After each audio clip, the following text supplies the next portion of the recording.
Hi and welcome back to my playthrough of Arkham Horror.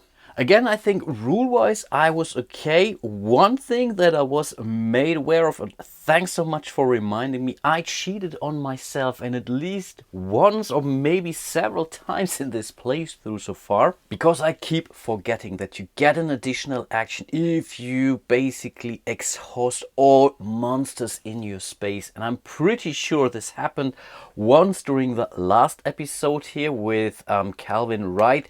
And I'm pretty sure before that as well. Usually I don't take things back that were in my favor, so I think I will not do it here, but I really have to remember myself. In this case I maybe would have been able to give him an additional focus token or whatnot, but as it's really not during, or didn't happen during the last turn, but I think the turn before, again I will not take it back. Okay, I think let's get started, and I really don't have a clue how to deal with those guys. This is tough. This one is tough. This creeping ghoul is not so tough. He will move out towards mass boarding house during the monster phase. But apart from that, wow.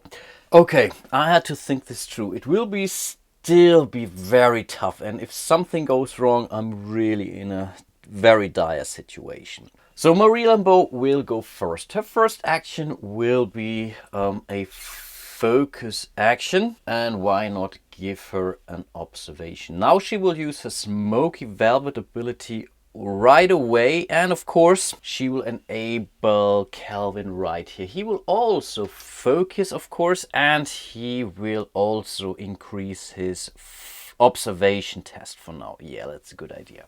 With her second action she will do a ward action. She will roll 3 dice. Oh, and she's failing. Are you kidding me? Actually, I was really thinking of moving down here with her last action, but I think in this case she will stay where she is, and she really should have gone for that rabbit's foot maybe. But yeah, I decided anyway. So I think I will do a resource action, which gives her an additional bug, which she may be able to trade, or maybe she can move. But yeah, let's see what happens there. Those were all of her actions. Next, I have to activate Calvin Wright, and I think I forgot to flip this token here. And again, this will be tough. So he will move 1-2 spaces here. All those guys will now engage him. And his idea is, of course, with his second action, to evade, and we really want to evade all of those monsters there. I think the worst result is a -1. He's at 4 observation right now, including his focus token, so he will roll 3 dice, and we need successes on all of those. It's okay if only, let's say, if he managed to get 2, that's still good enough, because then we can still send Agnes there to his assistance, but he really has to start doing something. So let's zoom out a bit and roll those dice, and though this is only 1 success, we need 2 more to go. So right now we could exhaust one of those monsters. This could be good enough actually, but I'm really tempted to use Marie Lambeau's intervene ability first time ever. So she has to take 2 horror hits. She doesn't have any remnants, but that's fine for her. Once per round, while investigator on any spaces resolving a test, which she's doing right now, she may be able to test lore -1, and I really should have upgraded her lore instead. What was I thinking? Okay, nevertheless, I don't take it back. Her turn is over because dice were rolled and whatnot. So let's roll those 2 dice. And okay, here we have another success. So we will add this to his test result. This is a miss. She cannot use her intervene ability again, but we are still looking for 1 more success. And now the voice of the messenger kicks in. This is really a risk, a high risk, but I have to do it. You may suffer 1 horror to reroll any number of dice. Now I'm not so sure if this also includes the die that Marie Lambeau just rolled, and because I don't know, I think I will not do it. So I will only re-roll his 2 dice he failed. So maybe it's 3, but maybe it's already good enough. So he has to take 1 more horror hit, and he has to put it until the end of time talent, or I think it's a talent. No, it's a condition. And this allows him to re-roll the 2 and the 3 he rolled on his test now. So we need one more, and awesome, he made it. It really cost us dearly, but overall, we just made 3 successes, which means all of those guys are now flipped. Now that's really, really great. And because he evaded all of those monsters, or exhausted all of those monsters, this time I won't forget, he gets to basically get a free action or an additional action. And I think he should really try to fight some of those guys. And I think he will go for this Ghoul Priest here. So overall he will roll 5 dice if I'm not mistaken. Yeah, -1 because of the Ghoul Priest, or he says so. So he will roll 4 dice in total. So let's see what we get. We need 3 more successes, and he made it. That's so great. Awesome. This guy is no more. This is really, really huge. So first of all, he gets a remnant. I take that for sure. And after you defeat this monster, as part of an attack action, you gain 1 curio item. How cool is that? And yes, he will totally go for this Elder Sign Amulet. He can now take 4 more horrors. This is so insane for him. Awesome. That's so great. Let's see what additional card comes out. That's Thompson. You get a +5 as an attack action. Wow, this is huge as well. But this was really, really great. Of course, those guys are still around, but they will only flip to their other side, or they will stand up when it's their turn. So he will not have an encounter, but I think that's not that big of a deal. Wow, that was really, really amazing. Next, it's Agnes. And originally I was really thinking of moving her up here. Now I'm thinking if I should move her here, but this would mean that after the monster phase, they both wouldn't have an encounter because they would be engaged. So let's see. He will engage the highest lawyer. He would engage her. And this guy... This guy... Who does he engage now, actually? I'm not so sure. And it really took me some time to find this out. If the monster does not have a prey, which it doesn't, the investigators choose which investigator the monster engages. So in this case, I could engage, or both monsters could engage Agnes Baker. So in this case, one of those guys could still have an encounter, actually. Because I really want to get rid of those tokens, because... this guy here will stay where he is, and he will start getting rid of those, but he will not do that this round, to be honest. So I think I can still do that later, I guess. But on the other hand, if something pops up here, it's also not pretty. I think it can take 4 Doom token, but not more. That's a risk, but on the other hand, we will have 2 encounters anyway. It doesn't matter if it's him or her right now. So no. Let's have her move in here. So those guys are still exhausted. Keep that in mind. And she can still do her ward action now, which means she will roll 5 dice in total. Oh, only 1. Oh, that's lame. Okay, that's lame. I take it anyway. Oh, that was bad. Not good. Okay, but at least we reduced it somewhat. Okay, I think those are all of our actions. I could use one of her dice, actually. No, let's keep it for now. I think that's fine. We removed 1 remnant. That's good enough. And then it's monster phase. They will both engage Agnes, so that's fine. So she doesn't have an encounter. So let's stand those guys up. Let's stand those guys up. I think that's clearer to understand now.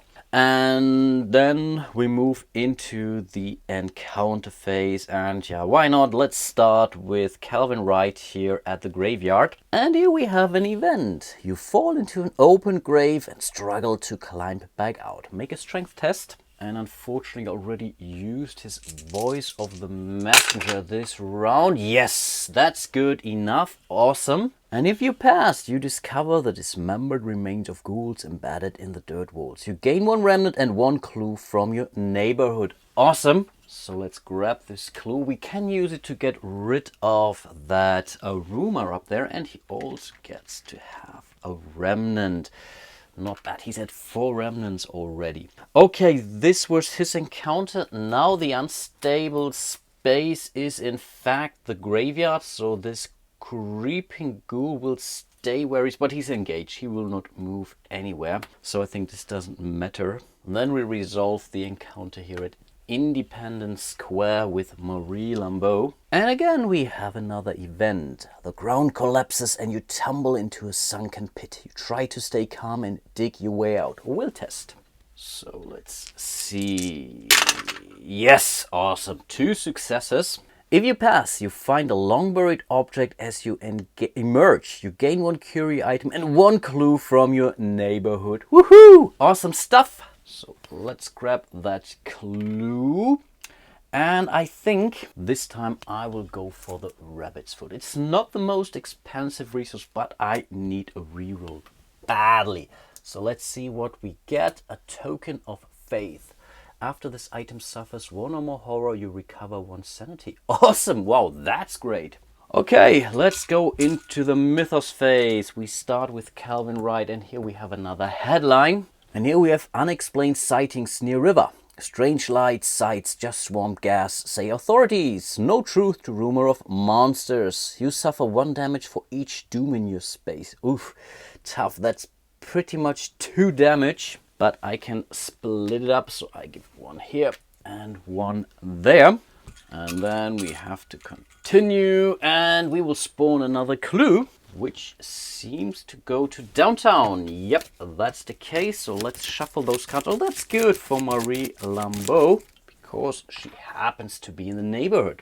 Over to Agnes. Oh, reckoning time. Again, I will start with this one here, because again, we can take some damage here. Next, let's do the Innsmouth look. So I want to get rid of this focus. Yeah, that's not a problem for him. And then we have to roll for the dark pack. Let's do it right away. I think it doesn't make sense to wait here, because if something terrible would happen, let's see what happens. Nope, that's a 3. We are good here. Let's spawn another clue on the scenario sheet, and then we have to do the rumor here. Each investigator tests Will. Okay, let's start with Will. Oh, he only rolls 1 die. This could now go terribly wrong. Okay, that's not good enough. So we have to spawn a clue here. If 1 more goes there, then we have a problem. Luckily, Agnes rolls 3 dice now. Come on, Agnes. No! And there is no reroll. And I cannot use the intervene spell if I'm not mistaken. Yeah, let's spend 1 of her focus token. We really have to do that now. Oh crap, come on, you can do it. Yes, awesome. Okay, we only had to get rid of 1 of those. No, I think I will not go for observation. I will go for lore here.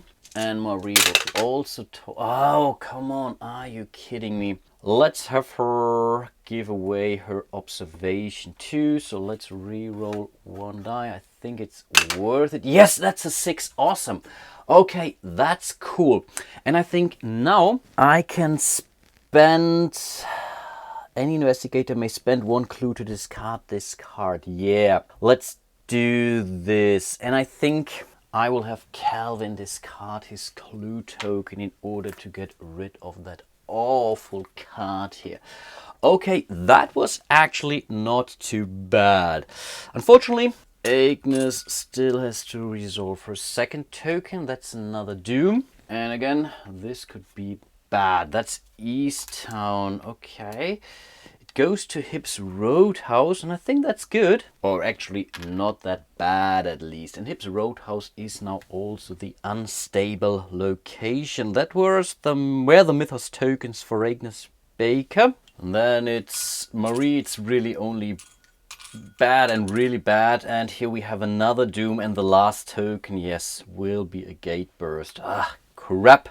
So let's see where it goes, and this is St. Mary's Hospital, which is down here in Uptown. Wow, 2 clues waiting there for us, but now something really terrible will happen, because we will have the gate burst now. Okay, let's resolve that, and I already saw that. as we have the River Town here. This is the worst card, to be honest. Wow, this is so... Wow, cannot tell you how I really hate this card now. So we will place 1, 1 and 1. This was okay, but it's not going to be okay because this is now the 4th space. So again, 1 goes to the scenario sheet, 1 goes here, 1 goes there.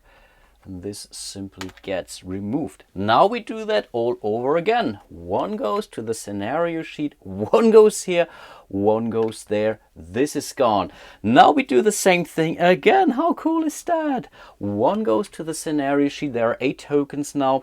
1 goes here, 1 goes here. This goes somewhere else. Next we will reshuffle this discard pile, put it to the back of the event deck. And again, as there are now 3 tokens here on the scenario sheet, we have to flip the hunger below. And yeah, let's do some reading. This says, if card 10 is still in the codex, flip that card before continuing. Okay, let's flip that. Interesting stuff. I get to do something good. So yeah, let's flip that. Let's do that reading first now. And yeah, that's a lot of reading. The corpse in the butcher's shop must have been Saul Chandler once. Now it's nothing but a dismembered carcass, bones cracked and gnawed, flesh torn and eaten as if a wild animal had been set loose. While you're examining the scene, Lita Chandler, wild-eyed and carrying a torch, finds you. So I'm not facing this alone after all, she says. Then she gestures with the torch as a figure masked with a feral skull approaches. Which I appreciate, frankly. This charming fellow is part of a cult that spread throughout Arkham. My husband is just the latest victim of their ghoulish practices. If we work together, we can drag them into the light. The leader gains Lita Chandler. Spawn the set-aside masked hunter engaged with the leader. Ugh. Okay. Take cards 13 through 17 from the archive. Shuffle each card into the top cards of the corresponding neighborhood. Place 1 marker face down in each neighborhood. Add card 12 to the code and return this card to the archive. Okay, I have to really digest this card now or understand what we are supposed to do here. So first of all, we get another ally, Lita Chandler. She's cool. After you or another investigator deals damage to a monster in your space, Lita Chandler deals 1 damage to that monster. So hit him with her torch. Awesome stuff. Unfortunately, we also have to spawn the masked monster here. He's an elite monster. Basically 1 additional power, so he has a health of 5, -2 health, and he never speaks, never slows, never stops, never hesitates. He only hunts, and he's closing in. Okay, we have to get rid of this dude sooner or later as well. And then we have to bring in some of the other cards. Next, we will add some more event cards to those deck, pretty much, to all those neighborhoods, so from South Side, Uptown, and so on. I will do that off camera. I've also placed those counters in those neighborhoods, so I think I have to find, or basically get rid of all of those guys, so those worshippers of Umordhoth, I guess. Between your own investigation and Lita Chandler's discoveries thus far, it seems that a group of cultists is active within Arkham. They cover up the disappearances, Lita explains. They've been doing it for years, but we've only just noticed. How is that possible? The cult must be larger than I imagined. If you're to save Arkham from the ghouls and their hungering master, you'll need to find and dismantle this cult. After a worshipper of Umordhoth spawns, discard the marker in its neighborhood. After worshipper is defeated, return that worshipper to the game box and place 1 marker on the scenario sheet. After the 5th marker is placed on the scenario sheet, if card 11 is still in the codex, flip that card. We already flipped that card and now we will continue with card 11. Wow, quite an eventful round. Shadows gather around Hangman's Hill, a deep and unaccountable darkness that sends people and animals fleeing for their homes. The shadows form a shape that is too dark to resolve, or too fluid, or too awful to contemplate. Umordhoth is come. Take card 19, Umordhoth Epic Monster, and spawn it at Hangman's Hill. And we would add card 18 to the codex and return this card to the archive. So allow me to introduce Umordhoth, an Epic Monster, an Ancient One. He's a massive monster. He's a hunter. He would move toward the nearest investigator. Yeah, of course, he's Elite 4. Are you kidding me? Wow. He's massive. Umordhoth engages and attacks each investigator in its space. It cannot be exhausted. Makes sense. As you attack Umordhoth, you may spend any number of clues from the scenario sheet to deal that much additional damage. Okay. So he has 4 more additional health per investigators. That's 12, so 20 hit points. Are you kidding me? So this was the main reason why we want to, let's say, gather as many clues as possible. And so far, we pretty much got 2. Okay, that's insane. Let's spawn Umordhoth down here at Hangman's Hill. And we still have to add card 18 to the codex. And I think this will tell us when we would lose. The reason for the mysterious disappearances stands revealed as the shapeless enormity of Umordhoth stalks Arkham. Everywhere it goes, it consumes corpses, worshippers, livestock, townsfolk. The devourer below makes no distinction. It eats everything and everyone in its path. Yet some intelligent guides its movements, and it draws inexorably closer to you. You can feel its hunger clawing at your mind, twinned to a hatred more intense than merely mortal. Umordhoth hungers, but it is your flesh in particular it craves.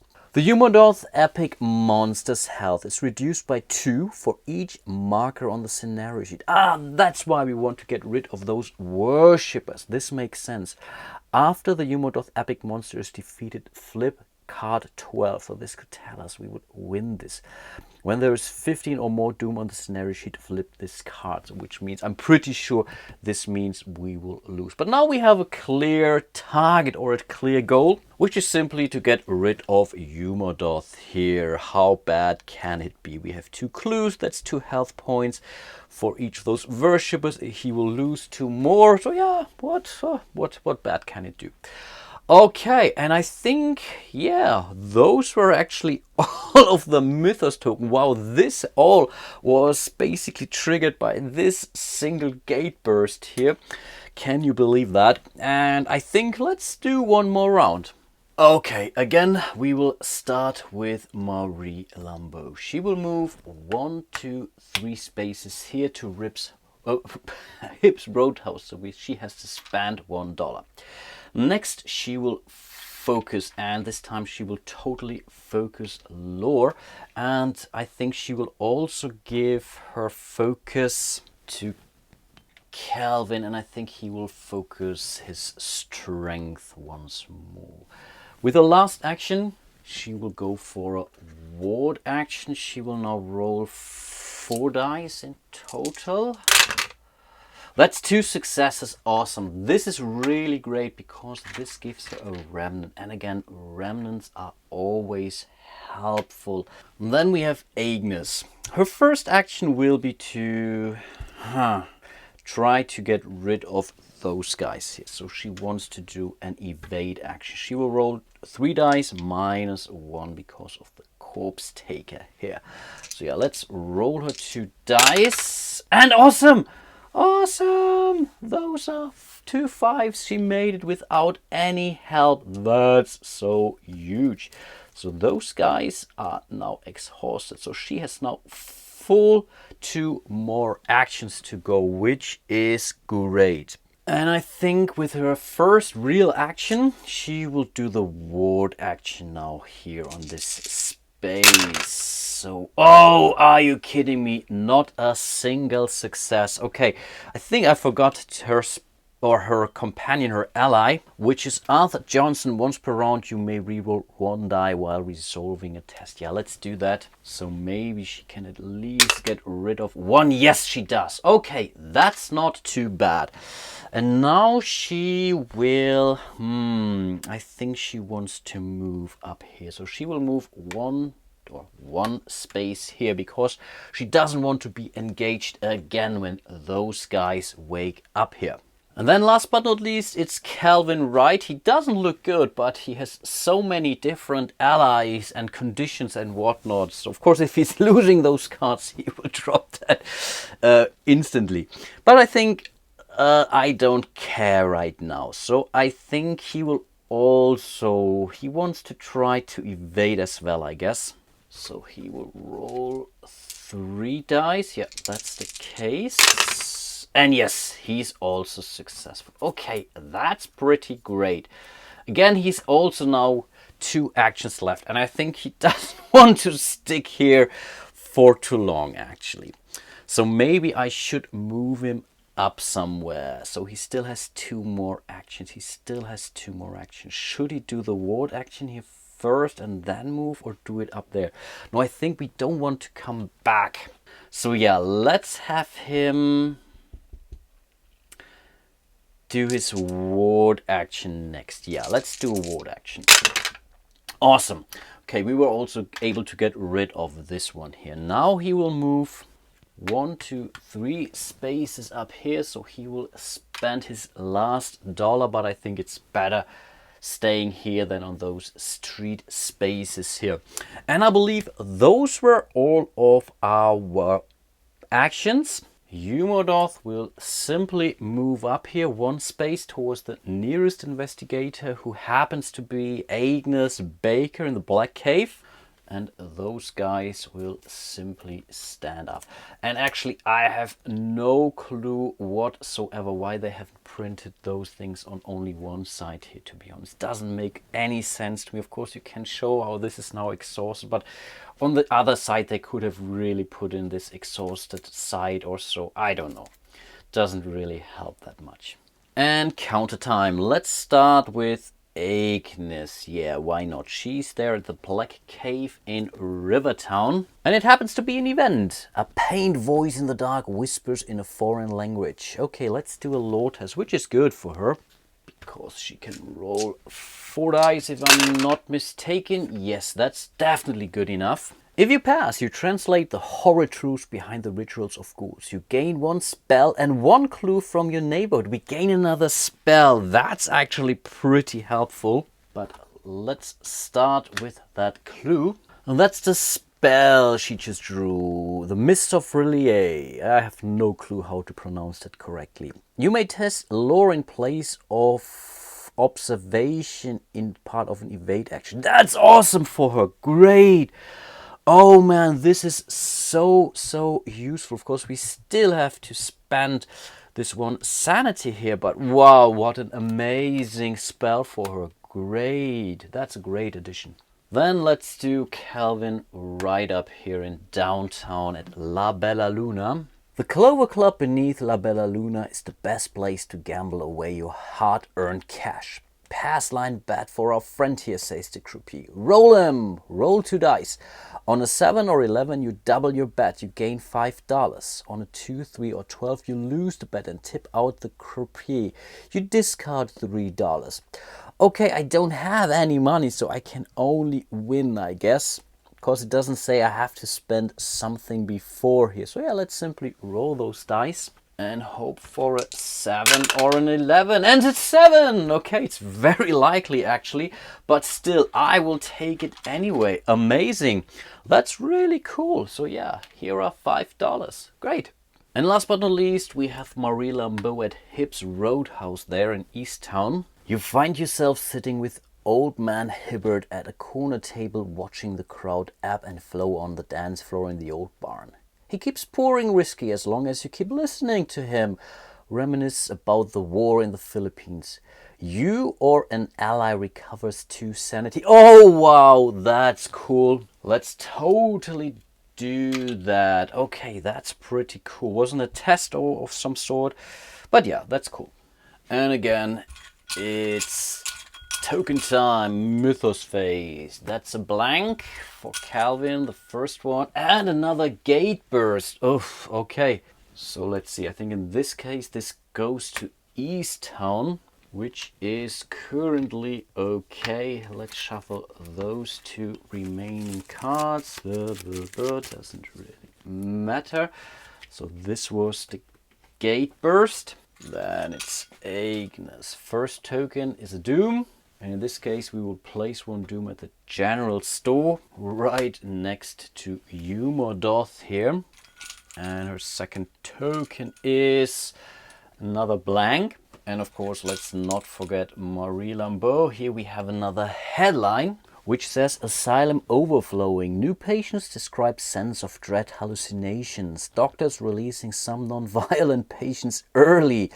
You suffer one horror for each doom in your space. Okay, in her case, that's only a 1. So good that she was able to heal. Let's draw her second token, and that's another monster. And this is the last thing we need right now. And here we have the Abyssal Servant. Spawn its treat nearest prey. And the prey is with the most clues. That's either Agnes or Marie Lambeau. And I think for now that monster will go in here, I believe. Yeah, let's target her. He's closest. Or she's closest, so I think, yeah, this makes sense. And I think those were all of our Mythos tokens for this round. And I think I will call it for today. I was really a little bit unlucky in respect to those special encounters here with those tokens. So I was really hoping to get at least one of those. Right now we are at 2 clues, which equals 2 hit points on Umordhoth. Right now he still has 20 full hit points. So we also have to get rid of some of those followers of the cultists of Umordhoth in order to bring this beast down. And he's coming to get us basically anytime soon now. So we really... The game will not take for too much more longer, I guess. So far we haven't added any more Doom tokens, but this will also change because East Town really doesn't look good. So the next gate burst that happens there will also make things a little bit uglier up there. And again, Umordhoth will move towards us anyway, and we have a lot of other monsters that we have to deal with. Overall, it's really a delicate situation. I still enjoy the game, and I really hope that you are still enjoying it too. Again, thanks so much for all your valuable advice, your error corrections, or making me aware of my errors and whatnot. Keep that coming because it really helps me in my playthrough here. And yeah, hope to see you soon in one of my other videos, and until then, bye bye.